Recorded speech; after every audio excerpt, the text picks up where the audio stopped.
I'm Kamala. I'm based in Rome, in Italy. Thank you all for joining. Hope you enjoyed the session so far. A lot of interesting stuff, a lot of fun stuff. Yeah, I'm a full stack developer. I recently joined Unleash, and I love it here. I've been working at startups since the pandemic, and I basically never looked back. And I've been working with feature flags ever since. So big fan of feature ops. I'm one of those boring people who, whenever they travel, they really want to see museums. And so, sort of recently, I've been to the Natural History Museum in London, and I got inspired for the aesthetic and the theme for this session. So um, I'll be sort of guiding you on a field trip. We can all imagine we're scientists going on an expedition, and we'll look at anti-patterns as specimens, and we'll look at some destructive species that can ruin our ecosystem. Our ecosystem meaning being our code base or ultimately our product.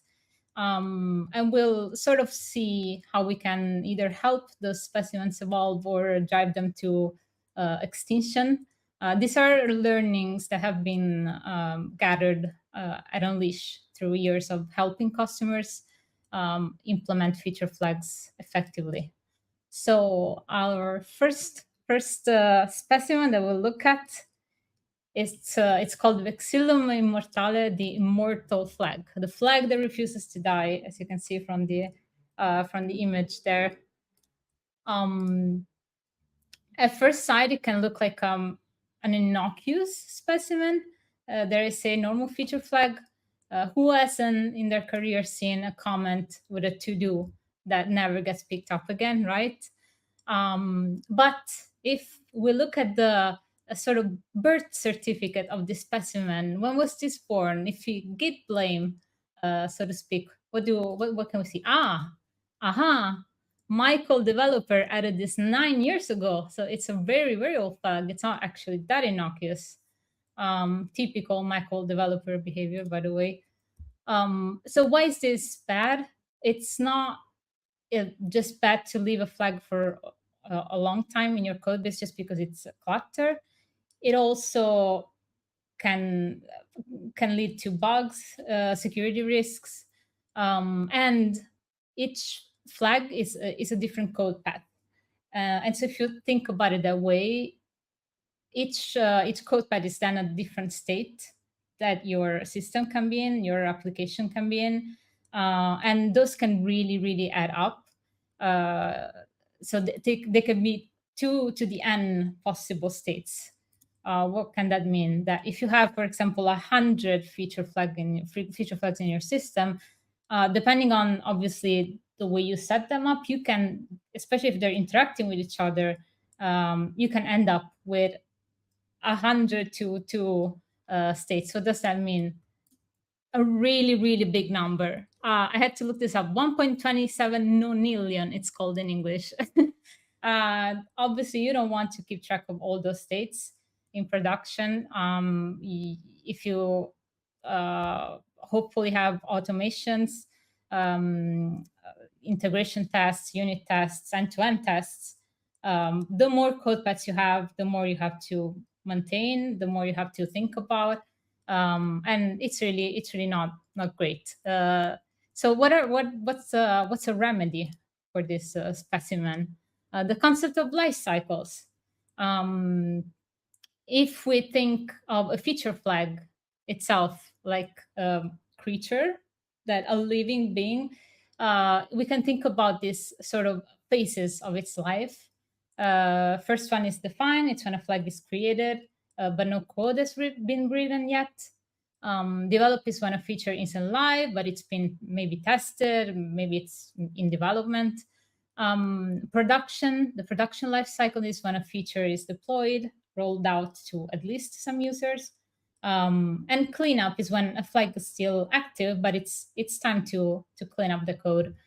And eventually archived is when where a flag goes to die, basically when a flag is disabled and the associated code is removed. um, There's some sort of tips that can maybe help you accelerate the life cycle of your flag, or not get, or better still, not get stuck in a life cycle. If you notice that your flag is stuck in define, then maybe the requirements aren't clear. Perhaps there are some integration difficulties. If it's stuck in develop, then it could point to testing delays or some bugs, maybe some complications in the development of the feature.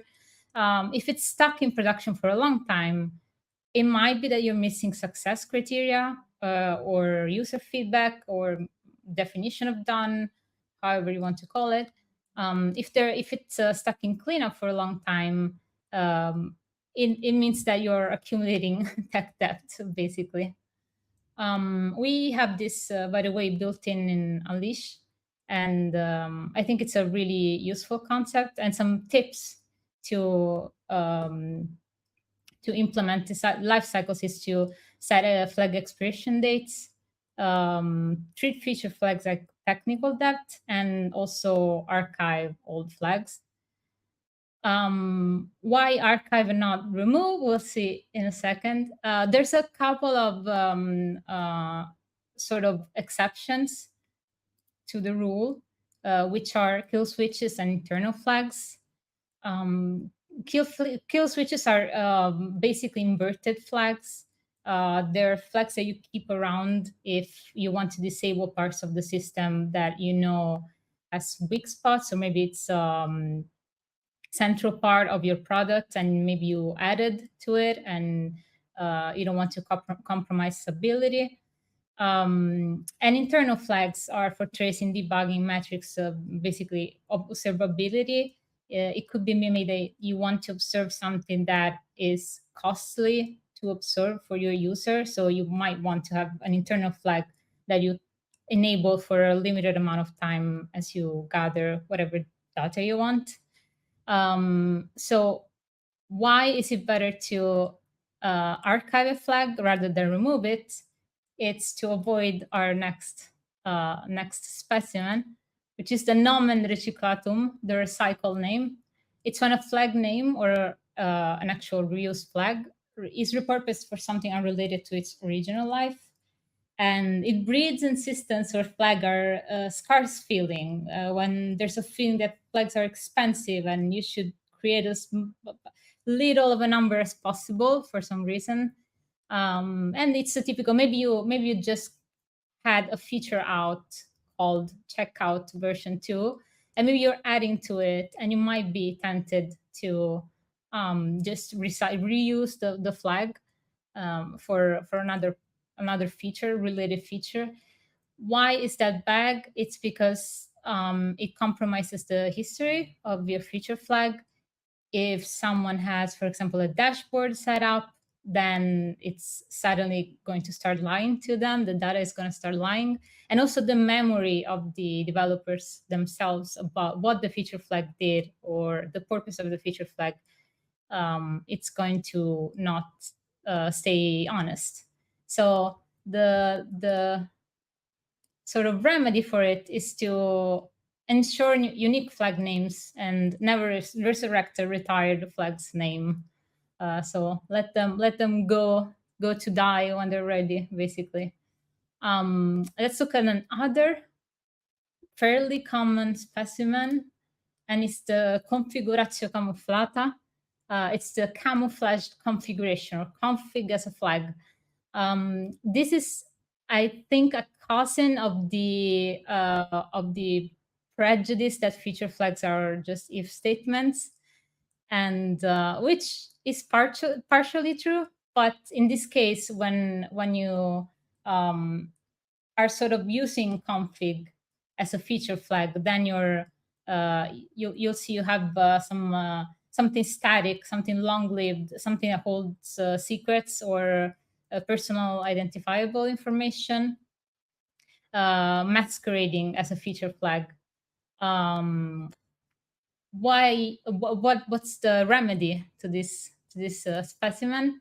It's basically to distinguish The rule of thumb is if you need to, the difference between a real feature flag and a config is that a feature flag is short-lived and most importantly changes during runtime, whereas a config is long-lived and is static during runtime. So examples of config could be a database of server credentials, server ports, course headers, API base URLs, and so on.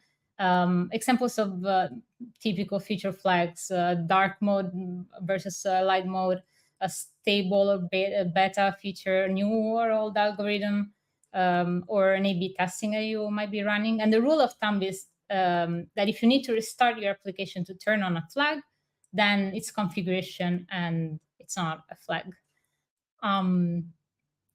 Let's see what our next specimen is in our expedition.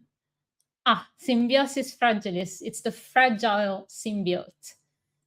It's a flag that cannot survive a broken connection, or something that cannot survive a broken connection. The example here might be a little bit naive, but it kind of illustrates what we mean. It's whenever an application depends on the availability of the feature flag system, causing downtime, outages, degraded performance, or in the worst case, complete failure. What is the remedy for that, or what do we suggest? I guess the concept of graceful degradation. So bootstrapping, as the case with data, use local cache, evaluate feature flags locally. Basically, if the connection to your feature flag service is unavailable, then you should have a way to use the last known configuration of a flag and have defaults that ensure uninterrupted functionality. And then you can use a local cache, and then the cache can periodically synchronize with your feature flag service whenever it's available.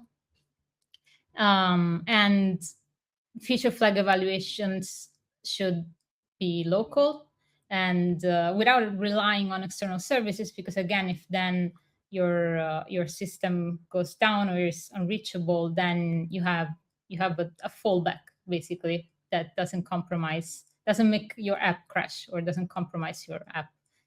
And then prioritize availability over consistency. This is in line with the cap theorem. So design for availability over strict consistency. This guy gets it. Eventual consistency. He's wearing a cap because cap theorem. So your application in the case of feature flags should basically favor eventual consistency over availability. Let's see where this brings us to. Next specimen, Vexillum nidificans, the nesting flag, parent and child flags. So these are related feature flags that are grouped under a single parent flag to coordinate complex releases. It's not necessarily a bad concept. We do support parent and child feature flags in Unleash, but you have to be careful not to have too many basically children under a parent, and also you have to have a very clear picture of how you set up your strategies, because otherwise enabling or disabling a feature flag isn't just about the single flag. And for example, if both parent and child are set to 50% rollout, then are you exposing to 50% or 20% of the users? If whenever it gets muddy, then it's probably time to sort of make this specimen evolve into something else. So what's the remedy in this case? Consistent bucketing and independently reasoned rollout gates, which is a mouthful. What do we mean by that? It's just keep it simple, scientists, because remember, we're all scientists on expedition here. And yeah, the recommendation is just to if you use parent-child structures, avoid overlapping rollout rules, and document the hierarchy clearly, have a clear picture of the hierarchy. But better yet, try to design flags so they can be managed independently. And that brings us to our next and last specimen for today, index gigants, the giant targeting list. I think this is a typical specimen that really likes to live in homegrown solutions, feature flag implementations.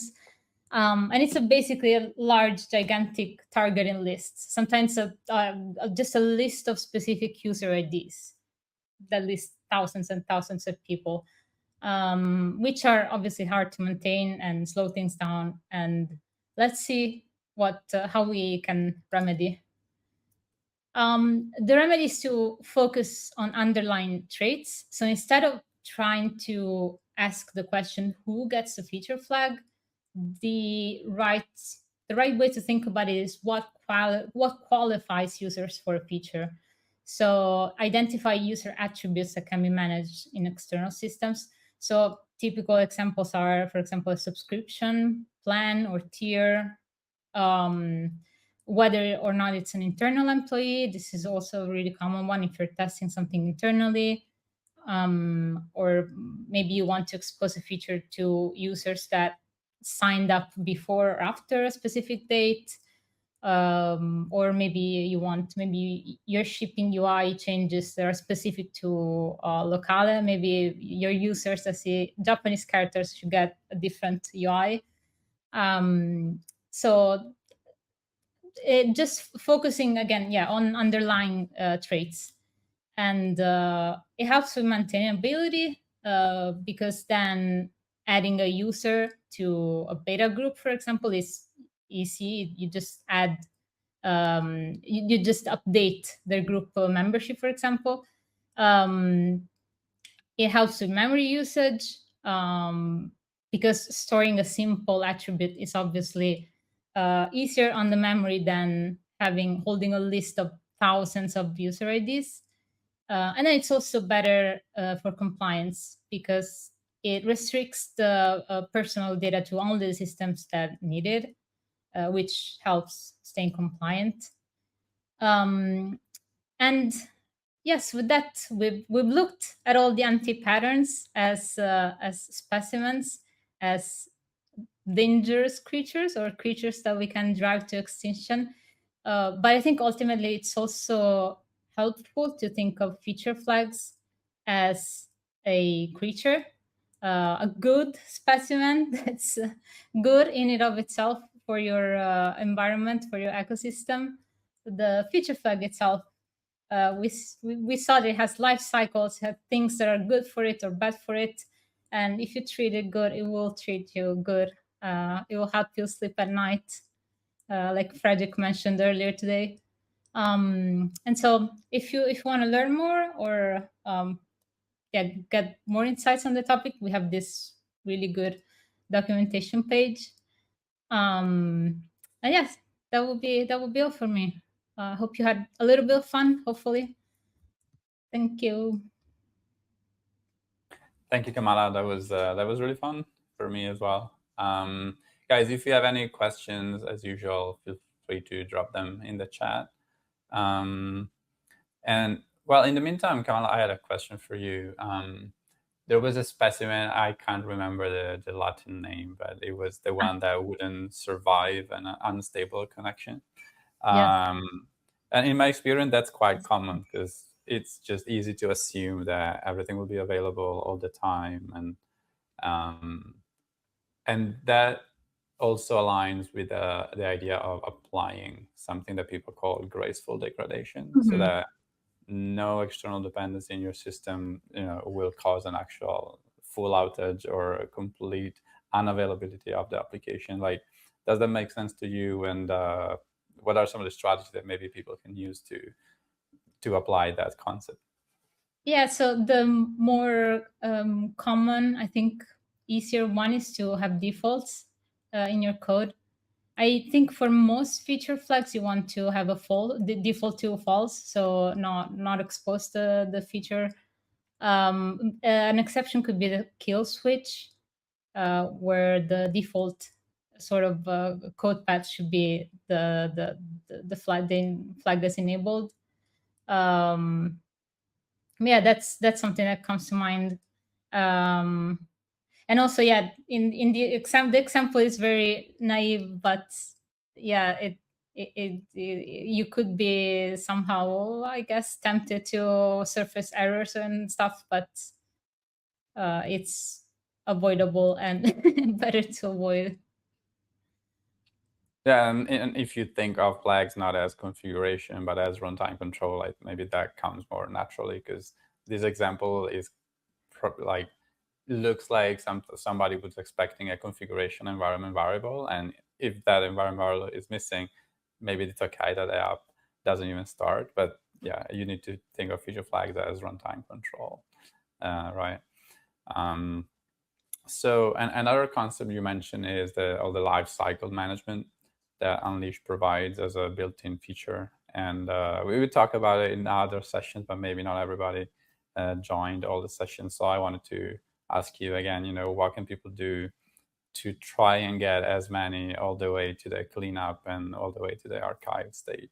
Not quickly, because it might take days or weeks, but how can you make sure you get all the way to archived instead of getting stuck somewhere?